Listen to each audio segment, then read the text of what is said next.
Hi, good morning, everyone. My name is Tadesh, and I welcome you all to NetCore's Martech Mixer. I would like to welcome all the attendees from Southeast Asia. Good morning, everyone, for a few parts of India.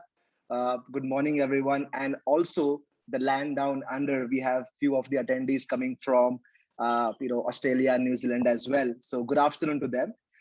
So yes, today's topic is redefining the mobile app onboarding and retention with customer first mindset. I will be taking you through few slides and then we have an awesome panelist waiting behind to discuss and share their thoughts and views about what do they think about the redefining mobile app onboarding and retention where having customer first mindset. Right. So without taking much time, I'm going to share a few slides with you so that we can set the context and take it further. However, before that, I would like to have a small poll with you guys to just understand what kind of audience do we have today. And the poll will come up on your screen in no time.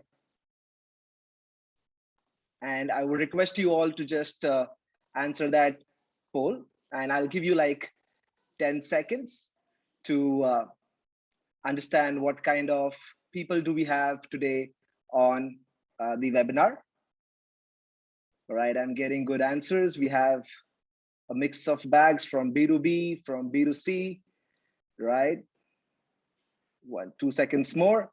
Okay then, all right, I'm ending the poll and yeah, so we have a mixed bag. So we have good B2B people on board as well as B2C. So yep, it's good to see that we have mixed bag today. And yep, so we'll discuss about why retention is primary for profit. Everything goal towards revenue. That's the end goal everyone is looking at. And if you see over here, right, retention becomes a primary factor or the alpha factor when it comes to any kind of conversion. If you see about Amazon story also, right, if you have Amazon login, and if you go on Amazon's website, you have their own space, you have your own space saying that, hey, Siddesh is Amazon. Or if you go on Netflix, they give you such kind of content which is personalized for you. Now all this depends upon how each and every brand is actually taking care of their customers, right? So it is clearly stated that increasing customer retention rates by 5%, it increases the profits by 25 to 95%. And that is actually a great number. As due to this pandemic, everyone knows that retention is the new acquisition, right? It's very important for your revenue. It also says that 2% increase in your customer retention has the same effect decreasing cost by 10%. Again, a massive number, understanding about how retention is important in decreasing your cost. And wherein a lot of people says that retention, how it is important for conversions also. So worth 10x as much on average, loyal customers are worth up to 10 times as much as their first purchases. So it has been clear that you take care of your existing customers, and for sure you will make sure that the returns or the revenue which you are getting, it's 10 times more. And it is clearly stated that obsessive customer focus is by far the most protective of the day one vitality, right? And you have to protect your customers to make sure that they are sticking onto your brand, giving you xyz number of revenue, and they are loyal to your brand considering such kind of competition is there everywhere, right? What else does retention mean? There are multiple phases where you see customers going from first purchase, or signing up, to becoming a loyal customers, to becoming an advocacy of your brand. And I'll tell you one simple example out here. I am currently based out in Jakarta, Indonesia, from past 2 years for Netcore. And when I came to Jakarta, I was not aware that where should I buy stuff from. Originally I am from India. I know where to buy stuff from when I'm in India. But when I came to Jakarta, I was like confused, like, oh, where should I buy this? Where should I buy that? And that's where I reached out to my fellow colleagues, or I reached out to my newly friends, right, who I just met in Indonesia. And it was very clear that people, when they recommend you about certain things, that, hey, you go and buy this product from here, tend to stick to that brand for a longer time. I don't want to name any brand over here, but I am been sticking on to certain brands which was recommended to me when I came back to Indonesia 2 years back, and I'm still using or still buying stuff from that brand. So 60% of the customers will tell friends and family about a brand that they are loyal to, and actually that helps. That helps to take care of certain of your customers and increasing your customer base. The word of mouth, which we say, it's very important, right? Yes, join loyalty programs. 52% of the customers will join a loyalty or a VIP program. Take an example of Starbucks. We all are coffee lovers in Southeast Asia or land down under, and we know that we have to buy a Starbucks card whenever we are actually going ahead and purchasing any coffee. Why? Because they are giving you loyalty points, they are giving you certain offers, they are giving you certain discounts. They give you certain stages where you are from maybe a bronze to silver to gold or a platinum member, and that's where you earn benefits. And a lot of brands have started doing that nowadays, wherein you become their member. There are certain points, and there are few things which you do it. It's like a journey which has been set, that if you purchase this many products within this particular time, you are entitled to reach the next level, right? It's like a gaming zone everywhere. But then it helps, because 52% or 52.3% of the customers will join the loyalty program, will join the VIP program, because they actually want to avail those discounts. And there are rest 48.47 point some people who don't want to join as well. But yeah, again, it actually clearly states that 52% are there. So yes, we have to make sure that we have some loyalty brands. And yes, 39.4% of the customers will spend more time on a product even if there are cheaper options available. I know it very well, because in this pandemic, right, we have to make sure that quality is important.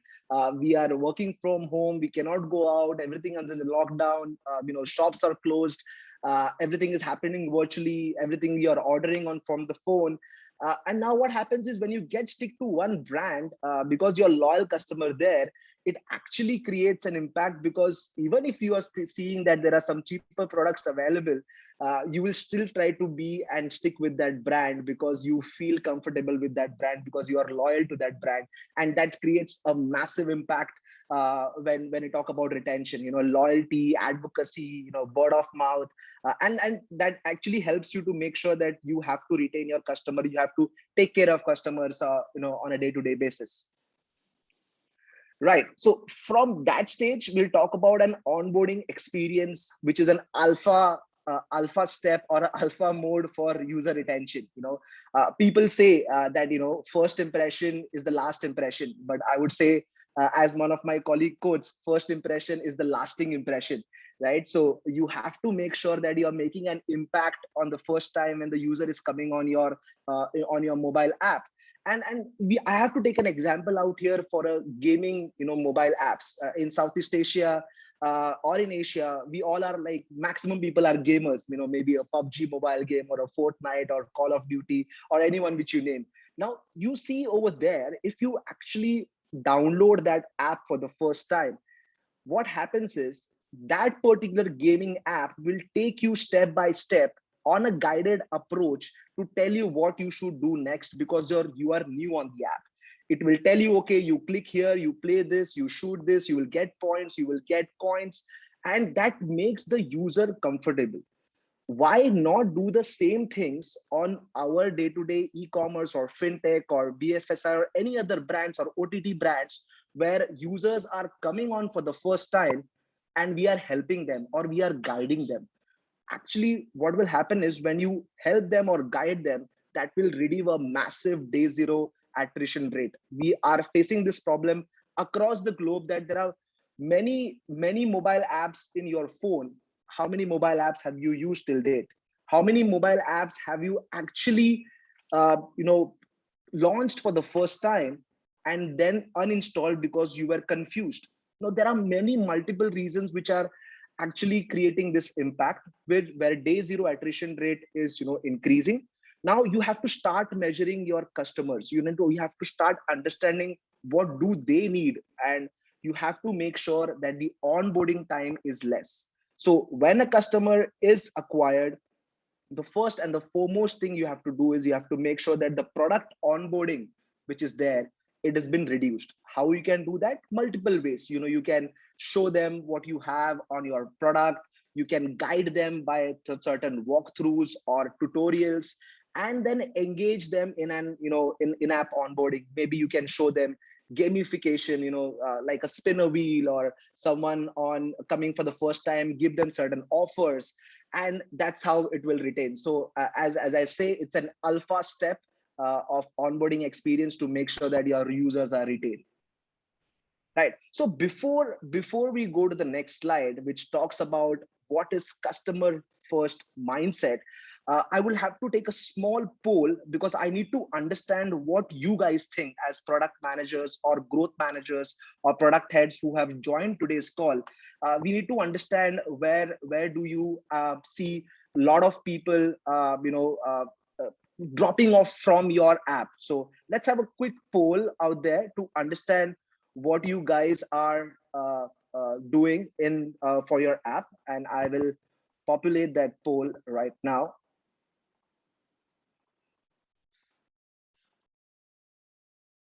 Sorry for the delay. Right, so I'm going to populate the poll right now, and I would like to know from your side that what do you think about, there are the top 3 reasons why your customer dropped from the funnel. Do you think it's a broken experience on your app? Do you think that time to value is less? Do you think that feature discovery takes a lot of time? Or you think all of the above? And I'm getting few responses. I will just keep for 3-4 more seconds. If you, all right, all are saying all of the above. All right, okay. Interesting response out there. And I'm ending the poll now. Right, so the poll says that all of the above: the broken experience on the app, time to value is less, feature discovery takes time. And actually I believe it's absolutely right. Let me share my screen again. That's There is no specific stage or a reason why your customers are dropping off from the funnel. You have to understand what your customer needs, what your customer wants, and there might be a reason today that your app experience is not that great. There might be a reason tomorrow that your onboarding experience is not that great, or time to value is less. But tomorrow it will change again. So you need to understand each and every part of your customers' wants and needs. And that's where the hyper or omni-channel personalization will come into place, where you understand the customer's behavior, where you connect with the users on different channels, when you send them certain kind of engagements across the channel, which are contextual in nature, which are helping them to take certain action, which are guiding them to or educating them to do certain things on your app. uh, Intelligent communication is, there is no way now marketer driven approach is working. Why? Because customer driven approach is the one thing which everyone wants to do. Because today if you see a customer saying that I want this, that's how marketer has to behave, or that's how a brand has to behave. That's where the customer first mindset comes into place, and that will end in a delightful product experience. And we have a cycle to it, wherein you have analytics, you have customer engagement channels and user engagement in one form, wherein you understand even before communicating to your customer what your customer needs. And that's what my next slide talks about, that even before engaging with your customer, when your customer is coming on your mobile app, what are you doing? Are you understanding your customer better? Do you know what kind of path the customer is taking, what a user is taking to do a transaction? Or after first app launch, what is the path the customer has taken? What all funnels which you have created on the product, how the drop off are happening, which customer are coming on certain funnels, where are they dropping, what are they doing? All this needs to be understand the retention rate by plotting certain cohorts on your mobile app. You understand what is your day 1 retention, or understand what is your day 7 retention, day 30 retention. And obviously you understand the behavioral analytics, you understand the revenue analytics, you understand how the user is behaving on your app, Is the user clicking on a certain product? Is the user clicking on a certain link? Trying to understand if the person is doing something with certain product, buying it, not buying it, seeing it, not seeing it, clicking it, not clicking it. All these analytics are useful nowadays before even going and talking to a customer. And that's where I have my next slide, which talks about certain dashboards which Netcore has as of now on their panel. So Netcore Clouds have multiple dashboards on the panel to understand how your user is moving from one stage to another. This is a screenshot of a funnel analytics. We have cohort analysis, and all these are advanced analytics which can be plotted very easily on the dashboard itself. User path analytics. Are you understanding where your user is moving from one stage to another? And behavioral dashboard. You need to understand what all events which you are passing to your service provider or your marketing automation vendor. What kind of user behavior they are showing to you? Are they showing you add to cart, product views, certain links clicked, or certain conversion happened, drop off from a cart, app launch, app not launch, uninstall? All this data is important. And then you have your recency frequency monetary analysis, where you need to understand who are your star customers, who are your loyal customers, who are your need attention customers, and so on and so forth. You keep on having multiple dashboards. Now once the analytics has been done, now when you understand, okay, I know my customer very well, I know where Siddesh is coming from, I know where XYZ person is coming from, what they are actually doing on your mobile app, that's when you hit them with certain kind of channels. That's when you show them certain kind of communications. And there are tons of communications available. Are you using different platforms for communicating to your customers, or are you using a single platform? I know back in the days, people used to get an SMS and an email at the same time, on a different context. Let's say, for an example, I have witnessed this credit card payment, not I have done the payment and still it's been showing outstanding. I yelled at the customer service people, and then after that I got a message on some other service or certain other products to purchase. Why will I purchase where I'm already frustrated with the service? That's where the omni channel experience comes into play, where you understand that, okay, a person is not responding to me on email, this is the best channel to respond to them. It's maybe an app push, maybe an in-app push, or FB Messenger, or in some countries we have Viber or WhatsApp. You connect with them on all these channels from one single platform, and that's where your customer engagement will come into play after the analytics has been done.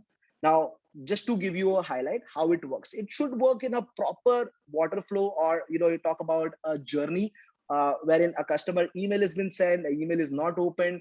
You have another option of sending push notification or a browser push notification, or if the browser push notification is not been opened or clicked, you send or retarget them via Facebook, or maybe the browser push notification or an email is not open, you send them a push notification, depending upon what channels you are using or what channels your customers are. So it has to flow in a journey. It has to, and you cannot do this manually. Trust me, we are not fooling each other, because it is very difficult to map millions of customers by their behavior. And that's where AI comes into play. That's where journey orchestrations comes into play. That's where you have certain understanding that how to send out certain communication without any manual intervention and without taking a time, because it is fresh in the customer's mind. Just imagine I'm dropping something from the cart, and you are sending me an email or a push notification within 30 minutes or 1 hour. That is already fresh in my mind. But imagine a manual intervention which takes 2 days, and then you are segmenting and then you are sending out. I must have already purchased that product from some other vendor. So don't miss out on that opportunity. Make sure that you use the AI features for sending out the communication. And last but not the least, we have the contextual nudges and walkthroughs. Guys, this feature is next in the game, because everyone wants to feel comfortable when they are using something new. And it's day-to-day life, right? When you are onboarding or you are going somewhere, you want to be comfortable, and that is where contextual nudges, that is where guided walkthroughs, educating with guided tutorials will come into play. That is intelligent onboarding. That's where you show certain gamifications, you show certain features to the customers.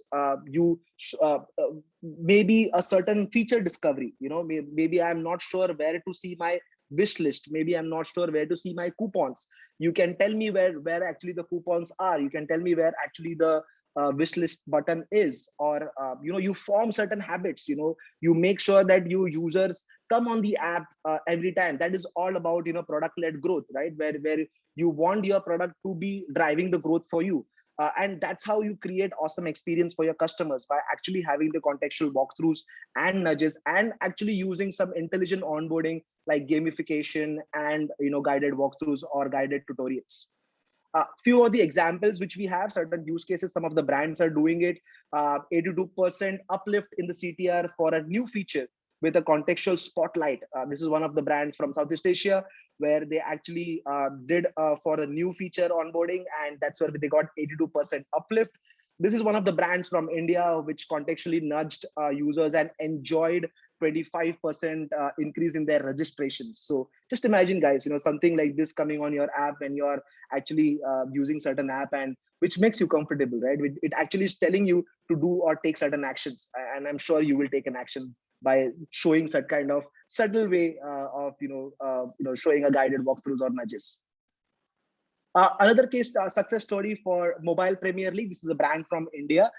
If you see, nowadays in a lot of pages or a lot of social network, you see which UX is working better. That's the question everybody wants to ask, because no one knows that which will work better. You have to do A/B testing. You have to do certain changes in the layout, and uh, there are a lot of sprints available. You cannot change your layout without involving your engineering team, without involving your product sprints. uh, how can you do that without involving any product sprints, without involving any app releases? If you try to do this in-house, easily it will take 28 days. But if you try to do it with Netcore, it takes 15 minutes. That's the power statement which I have for you guys. And yes, you can optimize your app layout by better user retention. I'm sure you can see the differences. You can see this widget which is popping over here for a specific segment of users, and for larger audience it was coming over here. So obviously they want to try out how the layout works for a specific segment and for the larger audience, and they were able to get maximum benefit out of it without any app releases, without any product sprints or any engineering team involved. Everything can happen on a dashboard. That's where a no code experience platform comes into place. Yep, and my last slide, which talks about Netcore for mobile apps. That's how the product stack is. We have a very strong analytics wherein you understand the customer behavior, not just when they're coming on the app, but you have an AI, the artificial intelligent and machine learning analytics, which comes in where you understand certain churn predictions. You can predict certain segments. You can send emails or send push notifications to your customers at their preferred time. And on top of that analytics, that's where the customer engagement, the personalization, and the product experience comes into play, which makes sure that you engage with your customer in the right way, you onboard your customers in an awesome way, and you retain your customers to get maximum benefit. So you have your Raman, which is our mascot, the AI engine, and also the platform APIs. So this is the complete stack of Netcore, and that's where we come from, wherein we provide no code growth marketing platform where you can send out communications to your users. You can guide them to take certain actions, and also analyze the users based on their behaviors to make sure that you're giving them an awesome experience on your app. That's it from my end, guys. However, I would like to take a small poll before I head towards our awesome panelists, which are waiting behind the curtains. I just wanted to know, guys, if at all you would like to see the Netcore's no code growth marketing platform in action. Please let us know if at all you would like to have a demo, or if you would like to, someone to connect with you to understand more in details. Yes, and I'm seeing uh, certain responses coming in. Okay, guys, I'll just give you 3-4 seconds more, and then I'm going to stop the poll. I'm going to end the poll now. And that takes me to the next section of our uh, webinar today. Just to highlight everyone, if you guys have any questions, please do mention those questions in the Q&A section, not on the chat. so that we can pick it up, our team can pick it up, and we have an awesome lineup today to answer those questions. And I would like to introduce everyone, the panelists on board. Guys, you can turn on your cameras and let's connect with each other and show our attendees what today's discussion is all about. So I would like to welcome our three panelists. The first is Siddhant. Siddhant is a product manager at Food Panda, which is Delivery Hero. Just to talk about Siddhant, Siddhant is a passionate product manager with solid 4 years of experience in launching and managing online products in the APAC region across various sectors. He has worked in edutech, prop tech, e-commerce, and quick commerce at Food Panda. Welcome, Siddharth. Thank you so much for joining us today. Awesome. We also have Oishi. Oishi is a senior product manager at Julo. She began her career in 2010 with Vodafone, helping set up sales ops division for the enterprise business. After that, she had a successful stint in postpaid product management, sales, and distribution. Post that, she worked in as an IoT proportion manager in Milan, in Italy, for Vodafone for 2 years. And before leaving for Vodafone in 2018, she was working as a general manager product for digital transformation. And for the past 2 years, she has been co-leading the product team at Julo, expanding the portfolio's offering for Indonesian customers and helping grow the company to the new heights. Welcome, Oishi. Thank you so much for coming today. And last but not the least, we have Lauren. Lauren is the lead product manager at Fave. Lauren is responsible for Fave consumer app, merchant app, as well as their internal tools. He has years of experience in building and launching platforms and e-commerce products across different industry. And in his free time, he teaches product management and build products that makes people's lives easier. And yep. Thank you so much for joining, Lauren, and thank you, everyone. Guys, I'm so glad that I have you today on the panel. I want to make sure that I extract maximum information out of you guys so that our audience, as well as I, get to learn a lot of new things. And let me start with Siddhant, right? Siddhant, you come from a delivery platform, which has serviced over the 40 countries. I just wanted to understand, how do you manage retention, from the past 1 year or 18 months, the behavior of the users have gone left, right, and center. You cannot understand how to focus. What are a few things which you rely on to find, patterns, or how do you manage your retention? Sure. Firstly, I would like to thank you and Netcore for inviting me for this great webinar. And also hi to both the panelists, Oishi and Lauren. Now jumping into your question, I think the very first part is to understand why retention is important, so that everyone can know the big picture behind why every company is trying to maintain and increase their loyal customer base and increasing their retention. So when we try to see our data related to retention, I think the first thing that I would like to recommend is to check your industry benchmark when you are comparing retention, as every industry or sector is different. For example, for social media, maybe your key metrics to see the retention is daily active user, and maybe for delivery, food delivery sector, it might be weekly orders frequency. So every sector is different, so we need to consider that. And also, when a brand is spending a lot of money to acquire new users, the key consideration we must have in our mind is that we should be targeting the right customer base to acquire. Since if we don't acquire the right user to your company, then you won't be able to retain them, even if you give them a lot of coupons and trying to retain them, but they won't be able to retain with you. So as a product manager, I think the key role is to stable this churn graph. Ultimately, if you acquire a lot of users and you cannot retain them, then you are not going to succeed.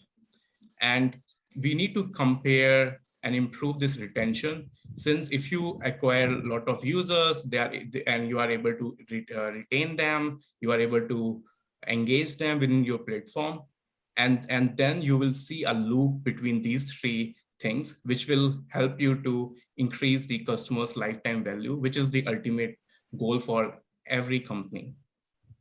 Now I'm moving to the second part of this question, which is more on the how do I find the patterns.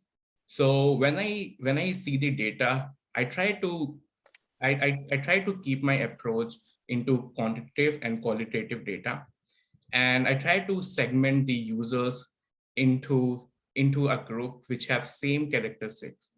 So I try to divide them into two strategies. The first thing that I focus on is more on the time frame basis cohorts, where I try to see what are the users who came into our platform from last 3 months since we launched a feature X, for example, or 6 months.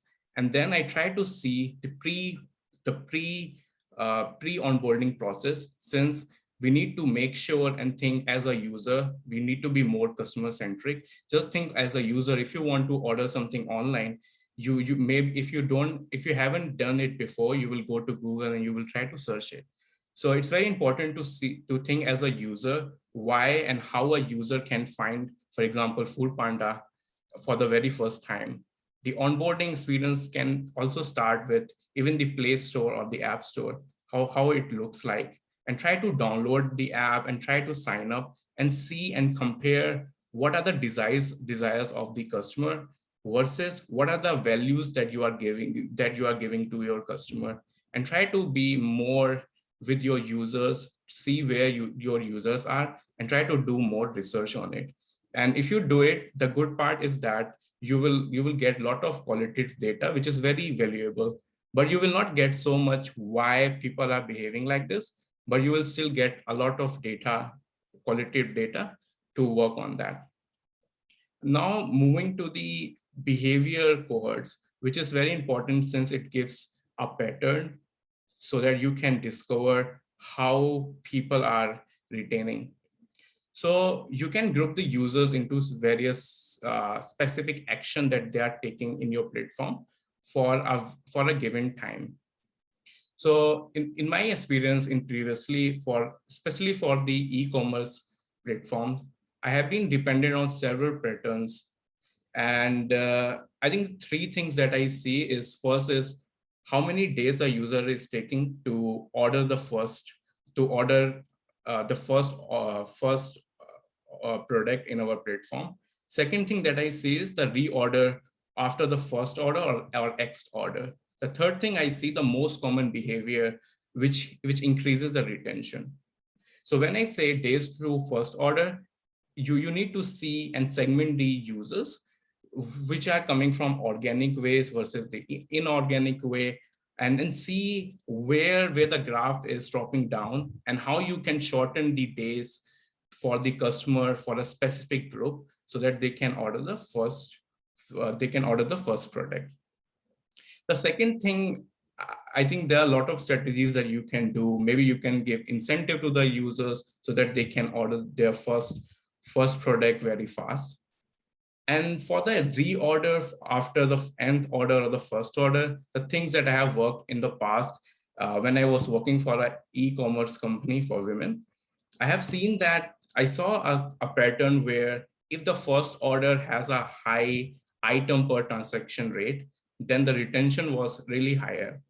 So I built a solution that time to nudge our users in the checkout flow, which is cross-selling, so that they can add more and more products. And hence, when we tried to do A/B testing, we found a good result, and these users were coming back. And you can also see the graphs and try to see what are the 7th and 28th day, for example, how's the reorder rates are there, so that you can see more, you can deep dive more into data and see the patterns. And for the most common behavior, which increases the retention, you can also try to see the patterns in the data. For an example I can give is, for example, a music app. If you see the people who have created more than 2 songs have a higher retention. you can see such kind of patterns. It will just give you a signal, like what are the key actions that users are taking, which helps to retain in your platform. And it will also help you to find opportunities where you haven't target, and you can still have opportunities to help that retention to grow, where the retention is dropping down on the key actions.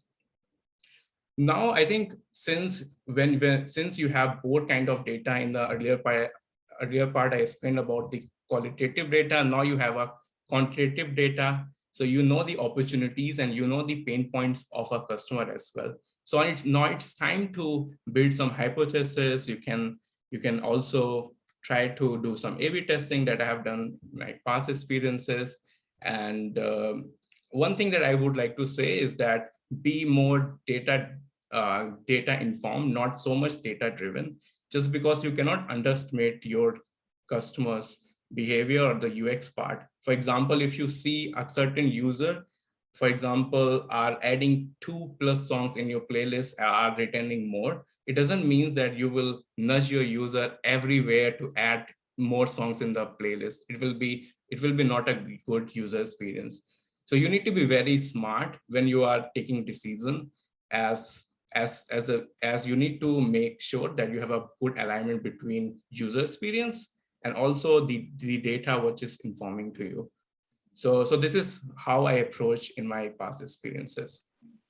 Wow, so that is really interesting points which you have mentioned, and I can see that you have tried so many things, and that is what it says, right? It cannot stick into the one single way to retain your customers. You have to try different things. You have to understand their patterns, and take the decision which is right or apt at that particular time. That makes me move to what's your take on this, Lauren? Considering a lot of brands are spending money on acquisition and expansions and discount, how is Fave managing retention, as you are also spanned across multiple countries in Southeast Asia? Yeah, thanks. First of all, for having me, and thanks also, Siddhant, for your very good answer. It's very hard for me to actually add additional value. So I think I'll focus on how Faith does it. So just for the audience who maybe is not based in Malaysia, Singapore, Indonesia, you might not know what Faith does. So we are one of the leading fintechs, and what we do is basically we deploy QR codes in our merchant partners, so small, medium-sized enterprises, coffee shops, you name it. And basically there's a QR code, you open our app, you scan and pay. That's one of our primarily use cases, but inside the app, of course, we also have other loyalty solutions on top. So for example, we offer deals at a very steep discount that you can discover and then redeem when you go to a place the next time. So that's why I really liked what Siddhant said about knowing your customer, because we have different use cases. We actually have different customer types. And we usually consider 3 different users. So we have the habitual user that I just mentioned, who uses Fave to, for example, every morning they go and buy their coffee. So they actually literally come every morning and buy their coffee. So they have great retention, but that's not all our users. We also have users that we consider our smart savers.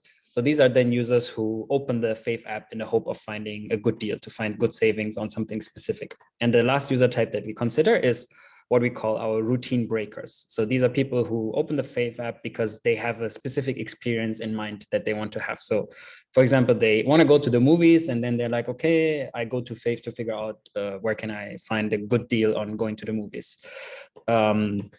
So it's very important to consider is that these users have very different retention behaviors. So we need to define them differently. But how we generally define retention is two main input metrics, which is logging in, so app launches, and the other one is purchasing, so transactions. So each of these users will have different behaviors for both of these metrics, for app launches and for transactions.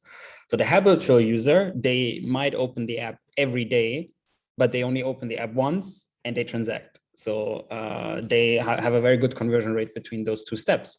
Whereas the smart saver, they will come back whenever we have a campaign. So we send out an email saying, oh, come, we have great new savings. Then they open it. but they won't transact every time. They will only transact when they find something that they actually want. And then we have the routine breakers, which is very hard to predict because it's intrinsic. It's nothing we can do with our messaging to bring them back whenever they go about their day and want to do something. So going into also what Siddhant said about the difference of qualitative and quantitative data. So I think what's very important is if you don't know what you're looking for in the patterns, it's very hard to find this. Like we didn't find these 3 user types based on the data necessarily, because you have to know how to segment to find it. So what we did is we did customer interviews, which is qualitative data. And basically what we found through those interviews when we analyzed it, our users, they always fell into those 3 categories based on what they told us. And then we basically tried to match their patterns with the data. So using cohort analysis, but the most thing that we use is funnel analytics. So we basically check our app.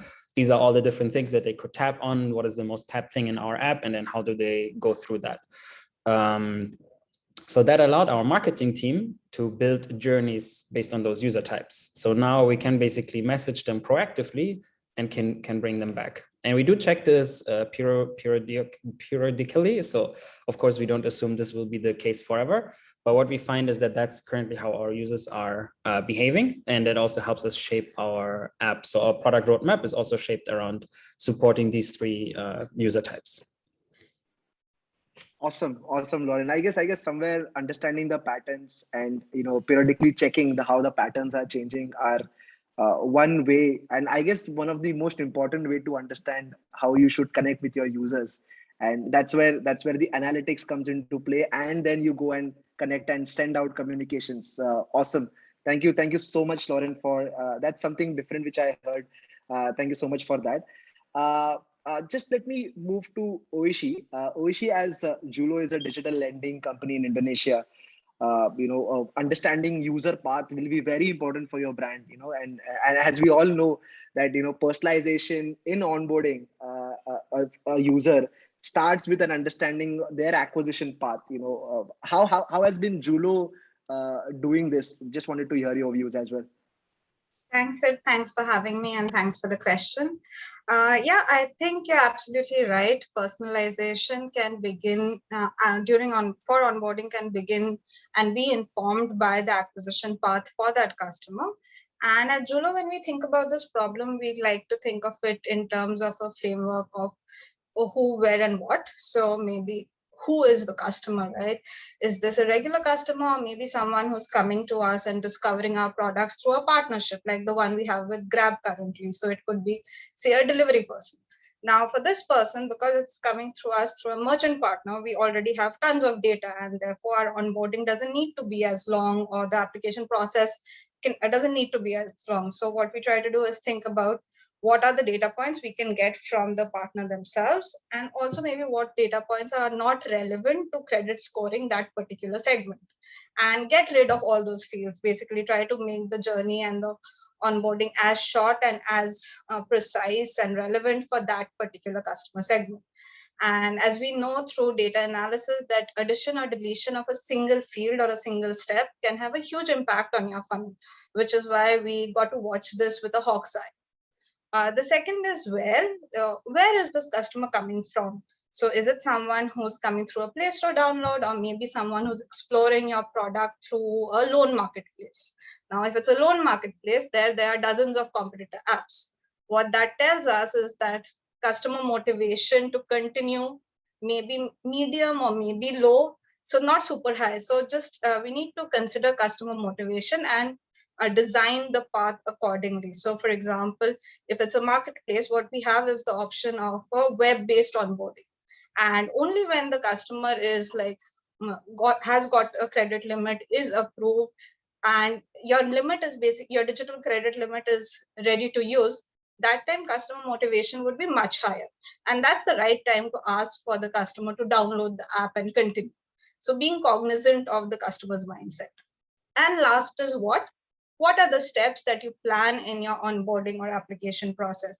This ties back to my first part, that who is the customer? So being very, very focused on what data fields and points we are actually asking for. But the second part of that is actually also questioning our own assumptions. So for example, in our company, we did this exercise a short while back, and we found that some fields that were very important for our machine learning models maybe 2 years ago are now actually not important at all. So they don't contribute to credit score. And even though it makes logical sense to have them, but it's not relevant in today's context anymore. So what we can do is therefore take those fields out and essentially keep improving the onboarding journey and keep ensuring that we are working to craft the best possible customer experience. Awesome. I guess that's where time for onboarding, how short you can keep. That's how it will make impact, and that's how you will convert the users as soon as possible. And I guess there were some fantastic, ideas which you shared, Oishi. Thanks for doing that. Moving from understanding user part to creating habit forming products. Lauren, I ask you. In Fave, you have multiple mobile apps. You have Fave Deals, Fave Pay, Fave E-cards. What are some things which have really worked for you, and for new users separately and for your existing users? Yeah, that's a great question. So I already mentioned that. So we one thing just to highlight is that we don't necessarily separate our users based on which products they buy, right? I already mentioned that before. So it's more like about the user behavior.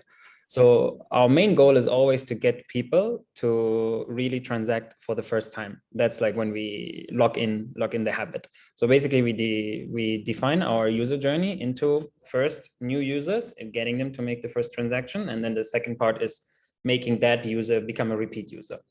So for building that habit and getting that user to make the first transaction, of course, we have to focus on the first part. So how we think about it is basically how can we deliver value to the user as fast as possible? So how can we build an experience that when a user downloads the app, they actually make their first transaction in that same session? So for the user who discovers the Fave app offline, like they want to pay something for a coffee shop and they see I can get extra savings, then of course it's quite simple. They download the app, they add their card, they scan, done. But for users who maybe hear about Fave through advertisement or from their friends and they don't necessarily have something they want to buy right now, it's a bit more difficult. So we know that our repeat users and our new users have different purchasing behaviors. So the new users, they want something with a low purchase point and high savings. So basically a no-brainer. It's like you see this, no one would say no to that. And we can offer that to new users because we can say, okay, this is something only for new users. You can buy this only once. And our partners are also okay with that they will lose money on the first transaction because the user will come back. So what we basically have to do is showcase these special offers to new users when they come in the app. And it has to be something that they can purchase now and redeem later.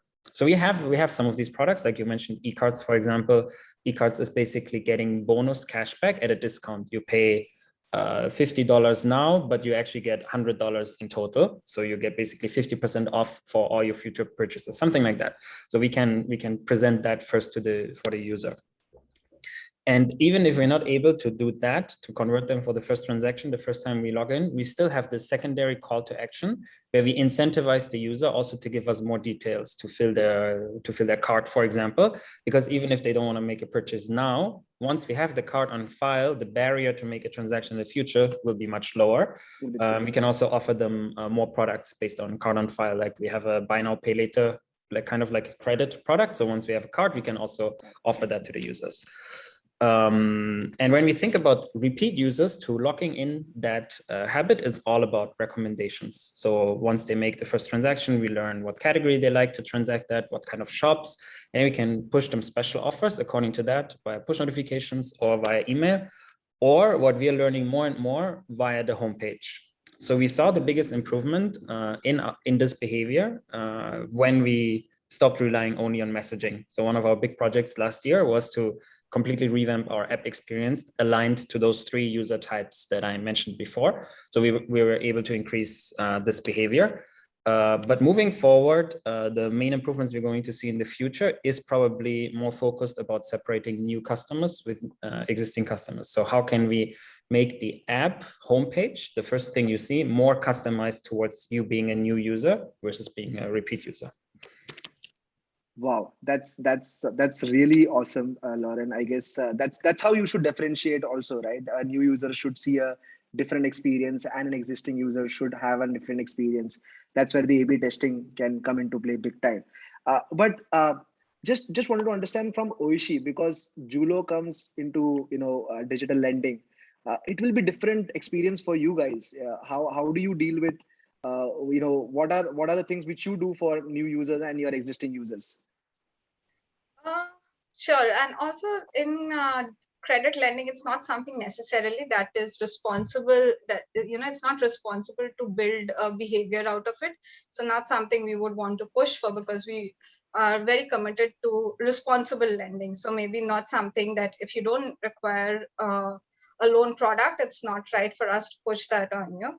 But in terms of the broader picture of habit building, maybe I can give you an example from one of my previous stints. So something that we did in Vodafone at that time, we had just revamped the Vodafone app, and it used to be a self-service app, but then we transitioned so that it can handle all these other use cases as well, like transactions, best offers, blah, blah. So what we did is we realized that customers don't really know about this new app that we've launched, or even if they know about the app, they don't know about the feature. And in your poll, Sid, one of the questions interestingly was that feature discovery takes a long time, right? Which is exactly the kind of problem we were facing.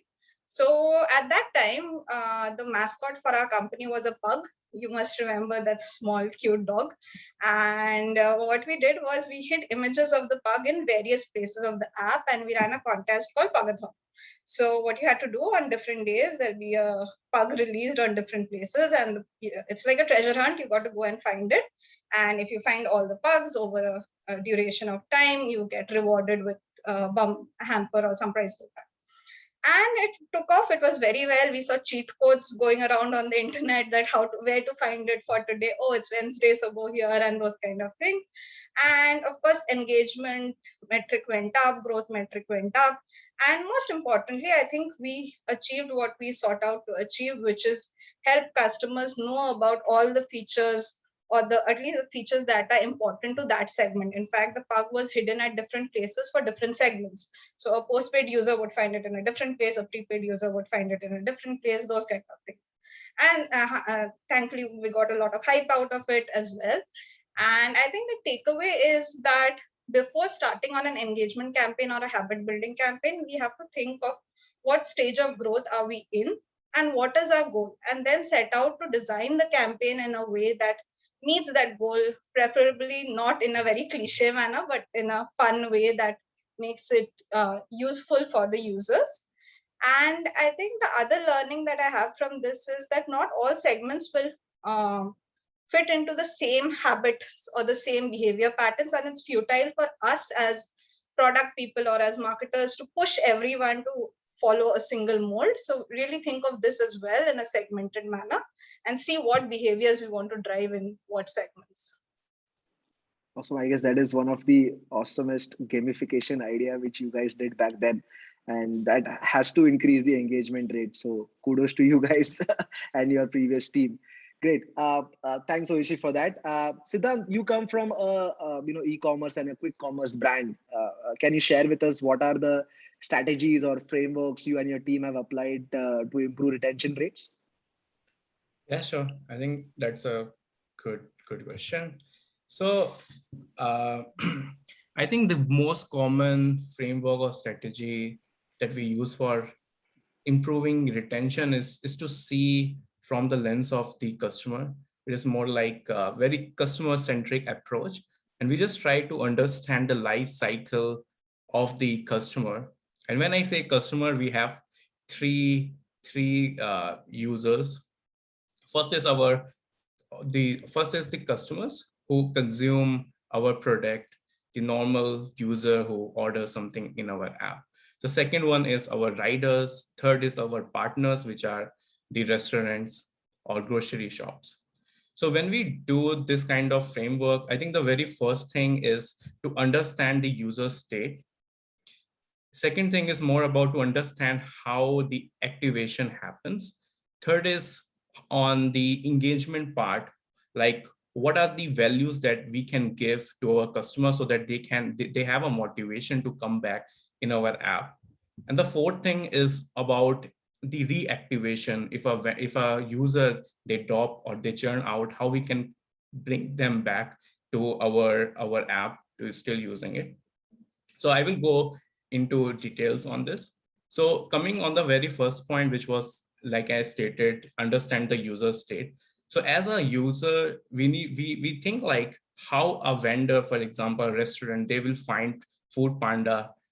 I think the very first part, they might ask other vendors how you started selling your food online, or maybe they will go to Google and they will search about Food Panda to see how he or she can sell their food. So this is more like to understand why they want to sell, maybe due to COVID, due to dine-in restriction, they want to sell online. So first you need to understand why a user want to buy a product in our app, or they want to sell in a product or food in our app. This is more about to understand why and how they will decide to sell on Food Panda. The second phase is to understand what are the points of contact where users can reach out to us. It might be not just online experience, can be also the offline part, how they can reach to our local offices for registration, for example, how they can go to the Play Store or App Store to see as a user to buy food online. So we need to make sure how the experience would be like on the App Store or Play Store. And the other thing, you can also see how they download the app, how are the onboarding processes are, and what is how the final sign up looks like.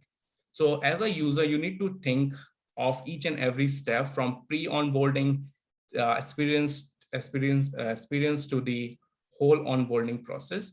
And once you understand it, I think the most important thing is to understand and try to see what are the expectation of the users are versus what are the values that you are providing here. Is it very easy to understand, like what are the values that you can provide to your customer in the very early onboarding steps, so that they can know why they need to use our app.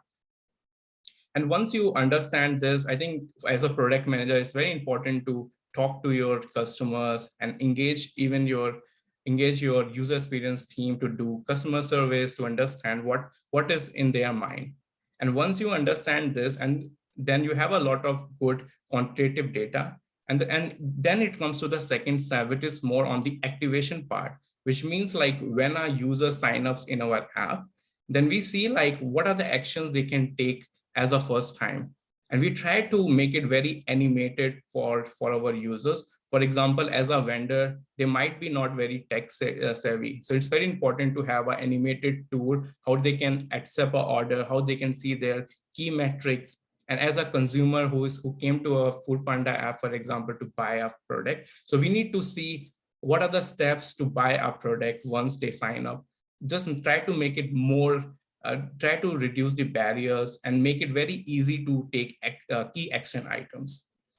And the third part is more about the engagement, where you need to convey the customer that what are the values that you are providing through your app, so that they can come to your app every day with some motivation. So for example, in Food Panda, this is not related to product, but it's related to more on the strategy. We deliver the grocery from the Panda Mart, which is our own grocery shop, and we deliver within the 15 minutes. So this is one of the good value that we can provide to our customer, that they can order and they will get the food within, they will get the grocery item within 10 to 15 minutes. The second thing, I think, for engagement, which is very important, that is that you need to make a habit to use your app, and the customer which are very loyal to your brand, I think it's very important to give some incentive. You may have some gamification around the loyalty, buying frequency. You can also educate them about the offerings that you are having, or the campaigns, upcoming campaign that you are having. And also, not just this, it's very important to segment those users into your power user versus your normal user and try to see the patterns, why they are not engaging. For example, like we mentioned in, I think I mentioned in the very first part of this webinar about this, seeing the signal, why the people are dropping, and try to make it more engaging within the app. Once you are able to do it, and then I think the fourth step is more on the activation part, which is very, on the reactivation part, which is very, very challenging, I know, is to prevent the churn and bring back the users. So for this, I think there are a lot of things that we can do here. Is that I think if we see as a user, they are not using our app, they might not, they might don't see anything valuable in our app, for example, or maybe we need to more educate them. What are the offerings that we have? Like I mentioned, now you can get your grocery within 15 minutes. Try to see what are the values that you can provide, what are the offers you have, so that they can come back to your app. And it's very challenging since the user have already used their users have already used your app, and for some reason they don't want to come back. So it's very challenging, I know, but you need to keep experimenting and try to see this whole life cycle of user, and try to figure out what are the gaps you have in your product. And once you have kind of sense of what user needs and what are the data says, then I think it's very easy, and you know what are the strategies you can play to improve your retention. And I think the key thing here is now you can check what are the tools that you can use. Maybe you can use push notifications to communicate those customers to keep engaging within your platform. Maybe you can use marketing channel, SMS, and it's also depend on industry to industry. In some industries you cannot reach out to your customers so often, but I think for food delivery, I think it's fine to keep user know of your offerings through push notification or emails, so that they can be updated and they can come to your app. So I think in short, it's very important to be very customer centric and see from a lens of the customer what are the touch point they when they sell or they buy something in your platform, the touch points are there, so that you can make a very good strategic decisions around it. Awesome, Yeah. Siddharth.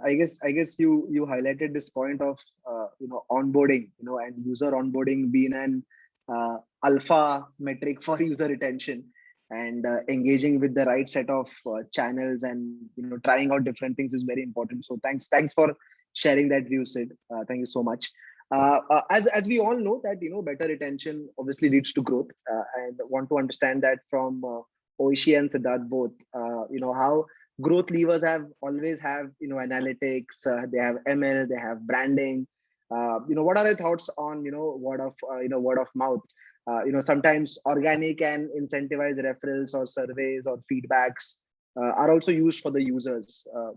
Do you think that also adds kind of a value in the growth of your business? What's your take on that, Oishi and Sid?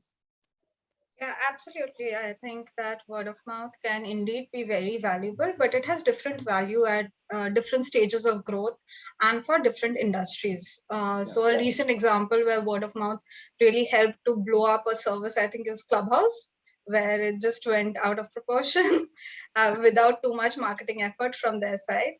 But it's also industry specific. So if I think back to my previous experiences, I think in telecom, if you have a network rollout in an area which is typically very low coverage and none of the operators have network, that even if you don't spend a bunch of money on marketing, word of mouth will be enough to give you a huge spike in growth, because that is something that the customers are really, really looking for.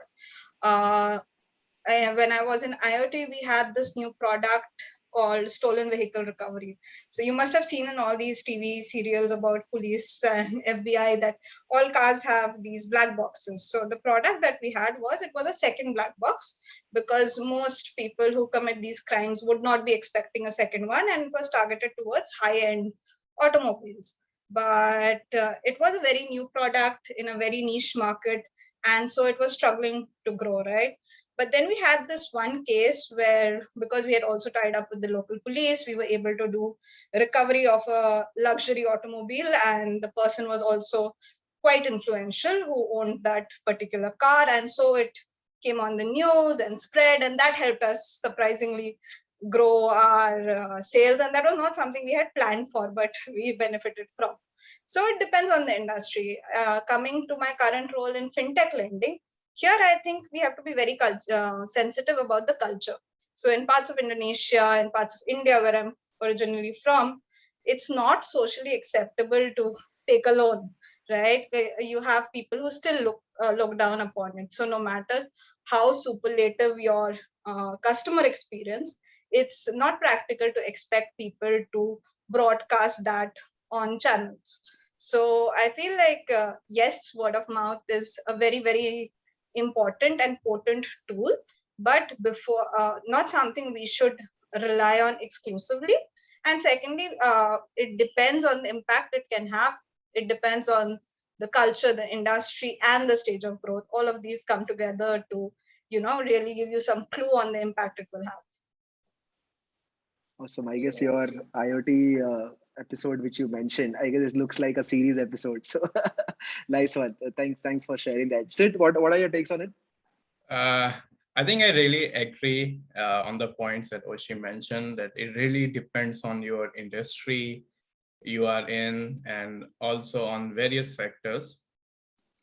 And how I see word of mouth is more like a sustainable growth strategy, which is more a combination of how you grow your user, engage them, retain them by providing a lot of values. And I think this is a good growth model. And if you have such a good growth model, then it is very easy even for companies to define and predict what will be their retention in 3 to 4 years even. I think every company do it. And even now, B2B companies are also started implementing it in various ways. And I think word of mouth plays a very important role in a sustainable growth strategy. If your product is very valuable, your user will be sharing and having other people's or their friends and relatives to join your app, which is very valuable since it's a very personal thing to tell that you are loyal to a brand, and other people will be get very, very influenced by you. So it's a very good strategy. And also, I think even for that, if you give, if you nudge user or encourage users to do referral using some incentive, I think even it can boost this process, since not only your loyal segment of user, but also your non-loyal or the normal user are also interested on sharing the app to the other users as well. And this also leads to a community and network effects. Like Oshi mentioned before about the car, which get viral and everyone wants to buy it. I think for that, I think it also creates an effect of network or community. For example, when the food delivery was a very new thing, I think before 5 years, since I'm in India, 2014, 2015, 2016, a lot of people were discussing about they have ordered the food online and they are getting maybe good discounts. And then it was also influenced other people to try it. And this just created a good loop, and it really helps also the company to grow faster. Now coming to the growth, coming to the survey and feedback from customers, I think this is super important thing, that like you cannot underestimate the voice of your customers when you are doing even your product decision making. And at Food Panda, we also try to get the feedback and the surveys from our all type of users, like I mentioned, the users who buy our food, who sell food our platform, or writers. We listen to them, and it's very important to convey a message to our users that we really care their opinion. Their opinion matters. And of course, if you should also time it right. You cannot ask a user to rate an app after they do onboarding, for example. You need to time it very right. Suppose a user use your service, they have ordered a food, then it's a good time to ask them to review your app. Or maybe when the food is delivered, after a certain time, you can ask them to review the food delivery. Since they have finished the meal, now they are free to rate you. So the timing is very important when you ask feedback from users. And third thing is more about doing surveys and talking to your customer to see and measure the customer satisfaction and try to improve it in phases using all the qualitative and quantitative data you have. And if you can do this all, I think this really help in having a sustainable growth model. Yeah. Awesome. I still remember the times where people went all around the bonkers, right? Hey, we want to order food, we want to try that, and and when rightly pointed out that surveys and feedbacks of how was your food, did you like your food? That's what some people are also trying. So yeah, thanks for that views, Sid. Going back to Lauren. Lauren, I know you earlier mentioned that how Fave is building habit forming products. You don't separate products differently. You keep everything together. However, what's your take on brand getting users adopted to core habit loops within a stipulated time frames, especially considering today's dynamics. You probably have multiple apps in one single domain. How do you try to create those core habit loops for your customers? Yeah. So when we think about habit loops, right, they were popularized by main social media apps. That's where this idea comes from. Yeah. It's not something we can easily do at Fave as a platform focusing on e-commerce and offline transactions, because the social networks, they build habit loops by delivering you value like every day, multiple times, highly contextual and relevant messages where you then go back and like something or comment on something, post something. So we cannot really achieve this kind of behavior easily at Fave if we focus on transactions alone. Like you wouldn't go and transact 3 times a day. That's just not something that will happen. It happens a few times a month, and it might not be strong enough to build that habit loop. So then you might forget about Fave and use other apps if we're not able to do that. So what we see with our competitors, they put mini games and just stuff to generally into the app that makes you use the app more. But what we want to focus on are things that also will directly lead to you transacting more. So what we know, for example, a behavior that users do more frequently, but still has a direct correlation with the amount of transactions you do, is whether you fave offers or you favorite shops. So basically you go into app, you see something, you like it, you favorite it, and we know that either you'll come back and go to that place, or you'll buy that offer later. So what that means is we can push you, we can build experiences around encouraging you to fave stuff, because that's something you can do much more easily, you can do it much more often. But still, users won't do it. It won't build a habit loop if there's not some sort of reward that the users would get out of favoriting. Okay, the reward can be that they end up purchasing it, but again, that doesn't happen so often. So sorry, my cat is doing some stuff. So what we try to do is build value on top of the behavior of favoriting. So we can increase engagement of merchants with their loyal customer base, for example. We could allow them messaging them. We could allow them giving them multiple new offers, special offers. There's multiple things we can do. You can learn a lot from Google Maps or from Foursquare. It's on our roadmap, but we haven't. So what we have done is building a better favoriting experience. And now our next step will be to deliver more value through favoriting. Nice. I like that word, building a favoriting experience. Nice one, Lauren. Thank you so much. Thank you so much for that view. Now, final question to all of you guys. I know that I know every organizations, your CEOs or your founders will be asking you this question for sure. And I want like to take it in a very different way. What would be your North Star metric that you want to measure for best retention? And once you achieve it, how would you like to describe it? And let's make it in a very different way. How would you like to describe it in your favorite superhero style? So anyone can go first. Either any Lauren or Oishi, Siddharth, anyone can go first. I can go. Yeah. All right. Yeah. Okay. So I think for the North Star metrics, I think this is something that that that really depends on your which industry you are, or what phase your company is in. It's in early stage or mature. It's really depend on business model. If it changes, maybe your North Star metrics can change.